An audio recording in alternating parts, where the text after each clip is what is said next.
And of course, you can write also in the chat if there is something that you would like to ask. Yeah.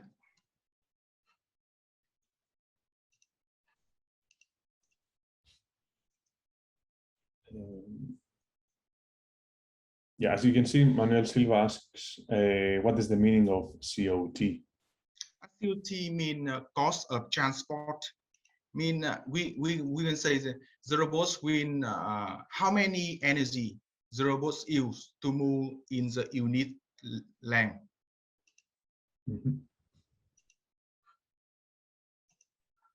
All right. When we have a lower cost of transport COT, mean we have the best locomotion strategy.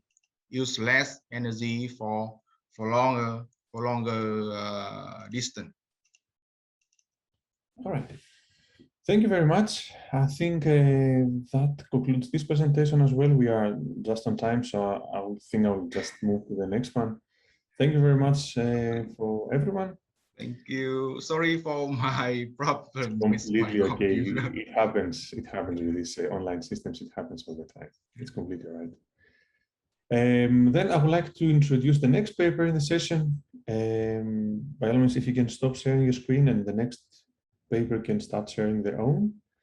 The next paper is number 24, and it's called Non-Assembly Working Mechanism for Robotic in Pipe Inspection.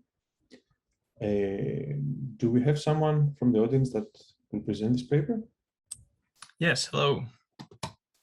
Great. Just share my screen now. Oh, well, I have to wait until the previous one is closed. Yeah. Thank you.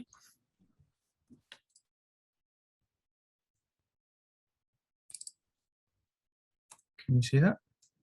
Yes, we can see that. Great. So my name's George Jackson-Mills. I'm from the University of Leeds, and I'm going to present my paper, Non-Assembly Working Mechanism for Robotic in Pipe Inspection. So, let me just move the bar. So this is a project that we've been doing with the Pipebots project, which is a UK program grant to investigate the use of small micro robots within buried pipe infrastructure within the UK. These pipes are aging, constantly need inspecting, so we're designing lots of tiny robots to try and reach these inaccessible areas.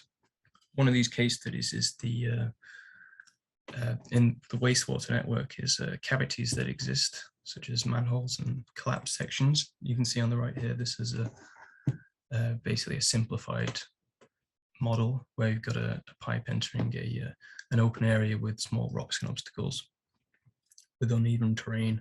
We expect there to be things like dirt and sewage and tree roots and things like that in this environment.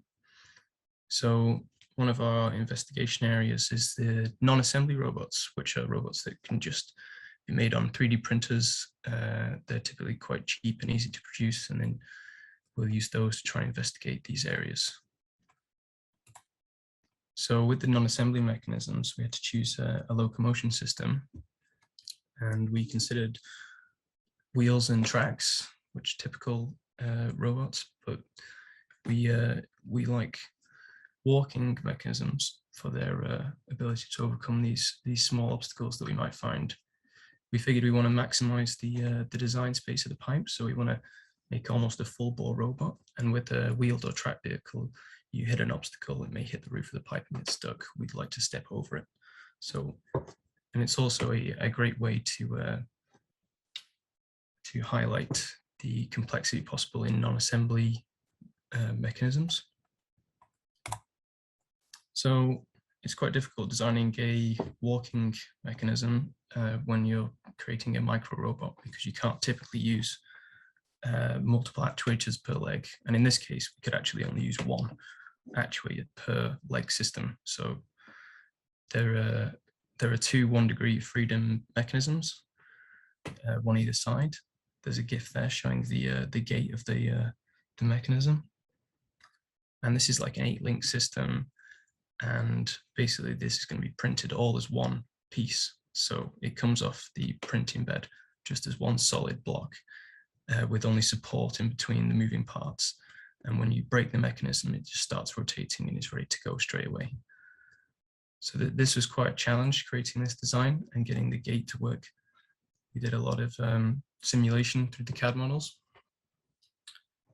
One of the main challenges was that we couldn't use legs the same size because basically they were constrained by the 1 degree of freedom and the length of the robot. So if you increase the size of the 2 feet on the rocking side, they would clash with the leg, which was driven in the middle. You can see that the leg in the middle is the only driven one. It's driven on a bevel pinion. It's like a cam. And then the 2 side rockers are just on stationary pins. So you can see that if you increase the size of those legs, they would clash with the central one. So this is our simulation from the CAD model, and basically we tried to create the left and right foot to be almost as in phase as possible. This is as close as we get it with an offset linkage mechanism as the one we've used there. Negative values in this graph show the points where the foot's in contact with the floor. So that would be where there was actually movement on the robot. This is a CAD model of the robot we designed around the mechanism. Once we designed that completely, this is a small Bluetooth radio stack, which I'll describe later. But basically, it's 2 halves, and the body just houses the mechanism in a small space as possible. It's less than 50mm cross section, as you can see there, just for the front section of the body. And then here's the final 3D printed version in a very, very sad low resolution picture, and I'm sorry about that. Here's some design considerations for the in-pipe robot. So the robot sits within a 65mm ID pipe there, which is obviously a tight fit, you can see by that figure, but it does walk down a 65mm pipe. The robot's legs are actually covered in 3D printed rubber, which is another thing just straight off the printer. They're already coated. The legs are actually curved for specialized in pipe walking. You can see they kind of bend underneath the robot there in figure 8, and that means you can walk on top of the legs essentially and have the robot rest on the legs, and it walks along the pipe due to its circular cross-section design. Here's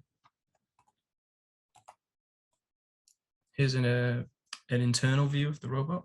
So you've got Bluetooth radio, an Arduino, motor drivers, and two cheap micro metal motors, and it's a non-assembly drive shaft mechanism as well. So you can see that yellow drive shaft there. It's just that's also included in the all-in-one printed design. So that comes off the printer just like that. The motors with the pink pinion, they're push fit in the back of the robot, and they mesh with those drive shafts. And once the motors turn, it unclicks the whole mechanism, and then it starts rotating within the support material from the printer. So on the left-hand side, you can see that the back of one of the mechanisms, which is included in the robot there. I've removed it from the front just so you can see the internals.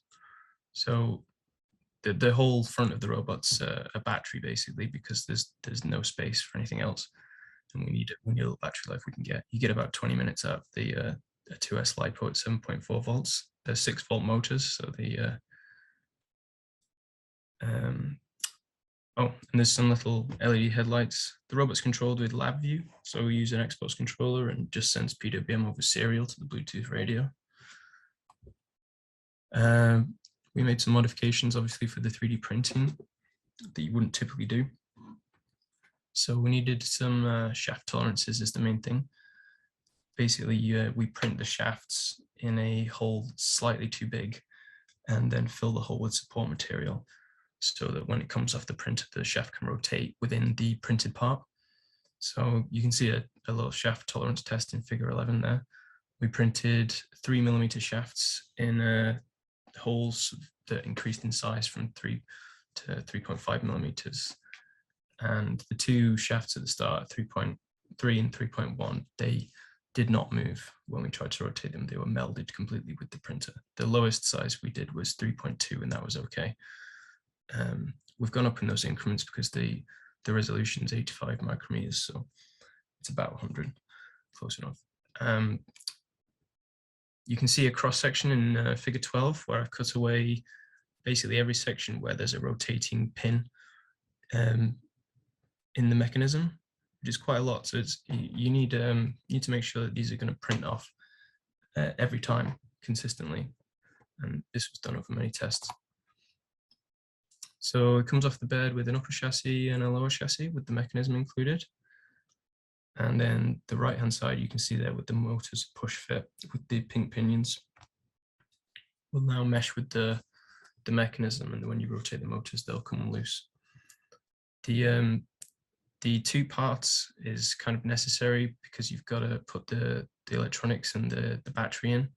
So unfortunately, we can't print around the electronics now. Eventually, we'd hope to do that with the pick and place mechanism, and we're actually doing some work on that at the moment with some PhD students at the university who are trying to print around things like obstacles, things like servos and motors. So you could eventually incorporate all of these into the robot at once. The final print time was 5 hours with an hour of cleaning time, because unfortunately there's this horrible GUI support that comes off it, and you need to get rid of it before it can move. And when you start running the motor, the mechanism just churns out this horrible support as well. So it needs a few runs before it does that. One of the things we found is that within the pipe, we needed the Bluetooth receiver to be within the pipe or open to the end of the pipe in order to propagate the radio properly. Here's some video stills of the robot walking. We did some tests on the walking mechanism. Basically, we used an op-track system, which we covered the robots in reflected dots and sent it on its way. We tried to drive it in a straight line remotely. But unfortunately, the robot doesn't have encoded motors on this version. So you can see it kind of tends to veer off to the right because the motors have about a 15% difference in speed just because there's just stock motors. So next time we're going to be including encoders to try and get the hexpod gate using antiphase drive systems. So the conclusions for this non-assembly mechanism, basically we proved that we can make these small complex mechanisms on our printers within the university using our non-assembly techniques, and we really pushed the tolerances of our printer to make this in 2 pieces, and we're going to try even harder next time to make that into 1 piece. It's going to be incredibly challenging. And the removal of the intricate assembly methods has greatly reduced the time to build this robot, especially if you're making multiple, if you're trying to make a swarm or something like that. And one of the goals of Pipebots is to explore the fire from a get manner. So the fact that this is such a cheap and quick robot to make really helps align with that theme. And then future work will probably be refining the locomotion for non-standard in pipe geometries and having it more of a general robot than specialized in terms of curves for the legs and things like that. Okay, that's about it. So thanks for listening. Any questions? Yes, thank you very much. That was a very nice little mechanism. It worked really nice. Thanks. Is there any question from the audience? I guess Manuel Silva is writing on the chat.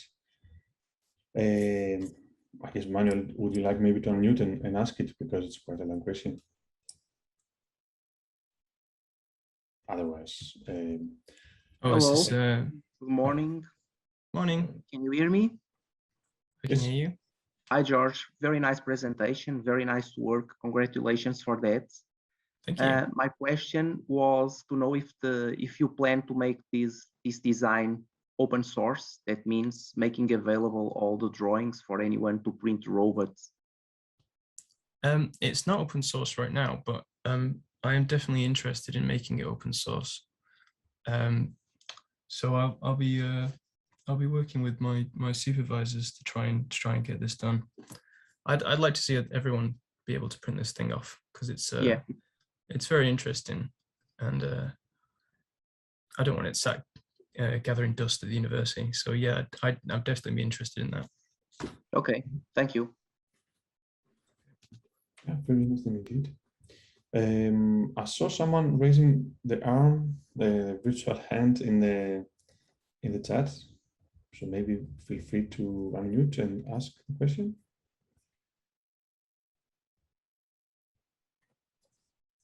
Oh, maybe it was a mistake. Oh, But I don't really have any questions. So I would like to thank you very much, George. And with this paper, we basically conclude this session. I would like to thank everyone for staying here and listening to the presentations. They were all very, very interesting and very nice work. So we conclude here, and by all means, stay online for in the next 10 minutes. We will start with a keynote for the next session. Thank you, everyone. Thank and, you. Have a good rest of the day.